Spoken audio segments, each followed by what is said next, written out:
Alright, now I'm done. I got all the stuff, and above all, I taught Nidoking the new moves that I told you I was going to. Brick Break is 75 power, where Double Kick was 30. Got rid of Peck for Dig because he needed a proper ground-type move, and well, as you can see, our weakest here is a 60 anyway. So Nidoking is a bit more fitting for, you know, serving us as, like, a fighter kind of guy. Yeah, that'll work. That sounds good.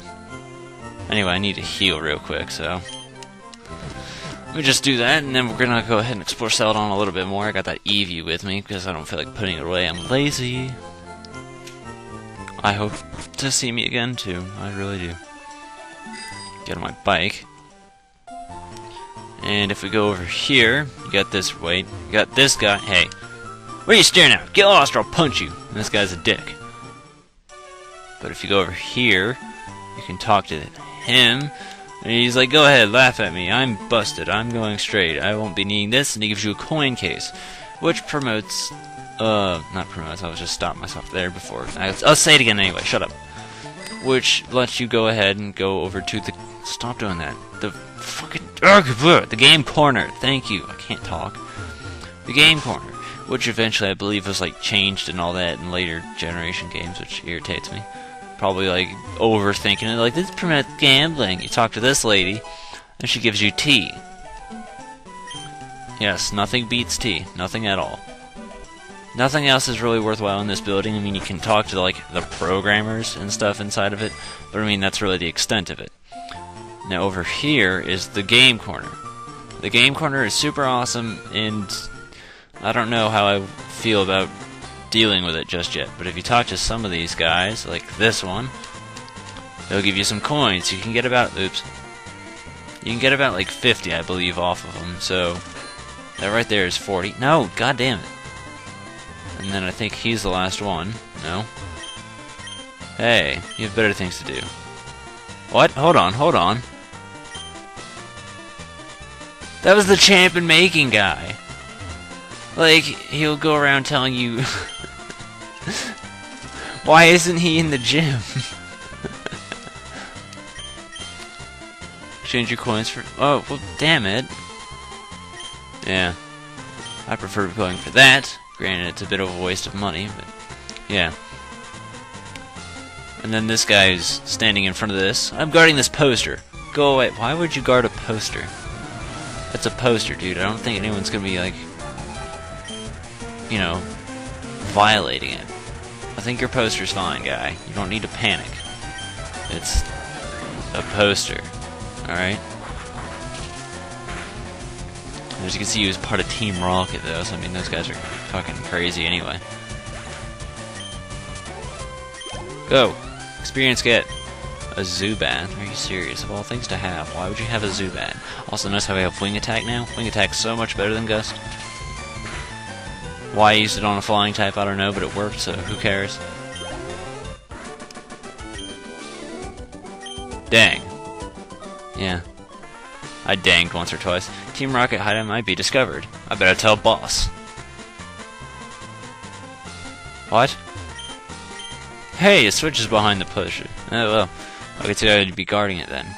And here comes the Rocket hideout. This place I was considering fast forwarding, but if you know how to do it, you can go through it fairly quickly. So for starters, what you want to do is go to the bottom floor and then work your way up. So, yeah. Cut out this fight, though. I probably didn't need to because it was a quick one. There you go. Grab that TM21 Frustration. Frustration is a move that is more powerful depending on how much your Pokemon hate you.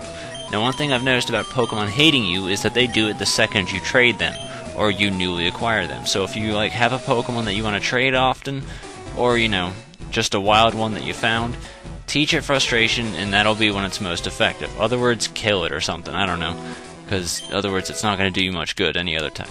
Rare candies, we'll be saving onto that. Usually, what I do with rare candies is I save them for when they're a level 99, and then I give it to them so this way they can hit at 100, and it, you know, because that's when they need the most experience of all. But hey, that's not an issue.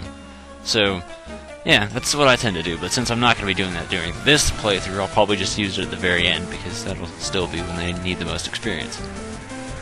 I guess we can take these guys on because most of them have very, very weak Pokemon which will die in one hit. So this is the kind of stuff I was talking about. Where hopefully things change. I don't know. I'm trying to like get it focused on the whole progression deal. So I'm trying to make sure, you know, things don't drag on, but at the same time I'm also, I don't know, I'm trying to keep it interesting. Water pulse it? Sure, why the hell? Hey, don't do that. That's not nice. That's how Gyarados. Like, that's one thing that's really weird that I pay attention to. Is that Pokemon all seem to get about 100 HP around level 30-ish. Like, level 33, 30s, around there is usually when they hit 100 HP. Gyarados has 101. He's only at 28. That's good for Gyarados. That means he gets quite a bit of health. Drowsy. No, don't switch. I don't want you to switch. I'll do that sometimes. I'll hit yes, and I don't pay attention. A few times I actually did want to switch, and I didn't, which irritated me as well. I remember doing that in Rockton. I was like, God damn it.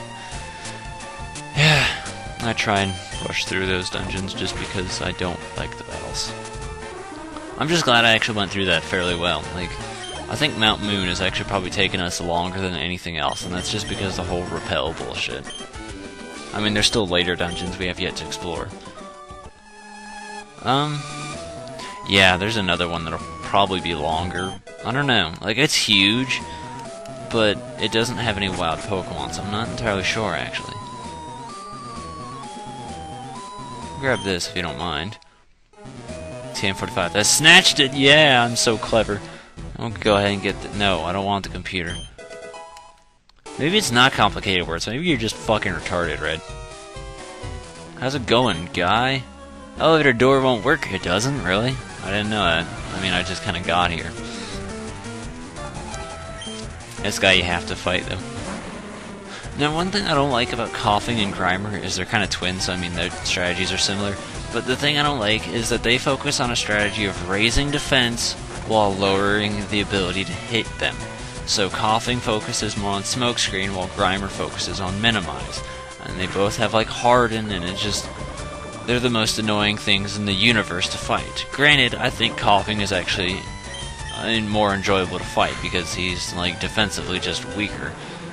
I mean, it's supposed to be that like Koffing's more physically defensive while Grimer's more special, but I just find Koffing in general easier to kill, so yeah, I prefer Koffing over Grimer as far as fighting goes. Using him, I don't really care too much. They don't stand out to me. Koffing gets explosions, I mean, that's pretty cool. But I mean, in other words, I don't really like him that much. They just don't interest me. Oh no, I dropped the lift key. Go pick it up. Pick it up. Alright, fine, here, I'll get it for you. Hey buddy, I got it. Well, fine. I'm giving you the opportunity, but that's cool. I want to go ahead and heal Garrett-Punk before we die. That's one advantage I like about Nidoking is he's part poison, so he never gets poisoned. The two things that never get poisoned are steel types and poison types, which makes them incredibly valuable. Fire types never get burned, that should kind of go without saying. Other than that, I think that's about it. Oh, shit, that actually scared me. I don't know why it did at that. You know, I wonder if there's... because, like, I'm thinking as if this were a gym.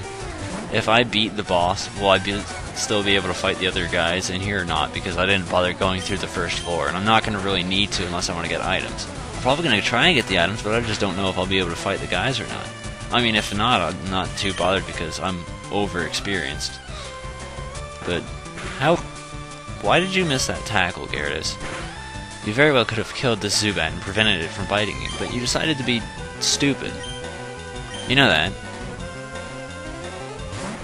Also, something about Koffing just makes me like... I think it's the fact that it's like a gas Pokemon, but anytime I see it, I just want to use like Fire Blast on it, and then imagine that Koffing just explodes because of it.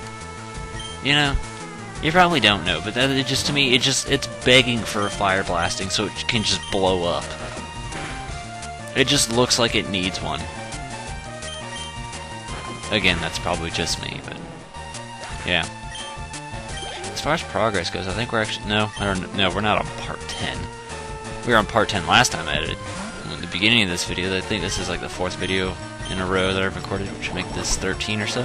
I guess we're doing okay on progress. I mean, that's one thing I noticed, is like Pokemon feels like such a long game, but any LP I see of it is on average around 30 or so parts. So, I don't know, it kind of interests me how quickly people can go through it, but I guess most of it is really probably grinding or just battling that can be removed and is worthless. You know? Like Mountain Moon, that took me 20 minutes to go through. And that was like 7 minutes of fast forwarding. Okay, let me... Nothing over there? Alright. Yeah, another reason I didn't want to fast forward this is just because the whole deal of slider puzzles. Like, I didn't want that to be confusing to anybody, like they couldn't see what was going on, you know? And I just magically kind of floated across the sky and everything. So there you go, I was being considerate. Yeah, go over there. Slider puzzles aren't too bad, though. People dislike them, it's because they're insecure about their sexuality. Yeah, you heard me. And we want to go this way. And then we want to go, no, that way. I think we're actually missing something, but it's cool. I'm not too bothered by it. And that black glasses we picked up like a fortnight ago, what those do is they raise dark type attacks. So, since we're not going to be dealing with any dark Pokemon, it's probably not going to be serving us any use. I'll probably just dump it in the box and call it a day. I'll skip this fight. Yeah, skipping that fight wasn't so bad. Okay. Nidoking's our lowest. And then we can work on Charizard and stuff again, make sure Charizard gets his firm good lead. I'm not going to fight you just because I don't care about you. Again, I'm over-leveled, so hey, I'm in no real bother. And then for some reason, hey, they don't have a 3rd floor, so you just gotta go straight to the 4th, which is the floor you cannot access aside from the lift. Which means if the lift wasn't working, they basically trapped everybody on this floor. Now this is a calcium. What this is it's a special thingy, that's a great word, that makes your stats increase. So in this case it'd be special attack. So who's someone that uses special attack? Gyarados would be one, and his special attack is not that great. Granted, for some reason he's freakishly powerful anyway. I don't know, maybe there's some sort of glitch with the whole waters or whatever, but yeah. We're gonna take these two guys out and then we'll call it a part. But yeah, anytime I get a stat move or a stat increase, I say use it. However, be wary.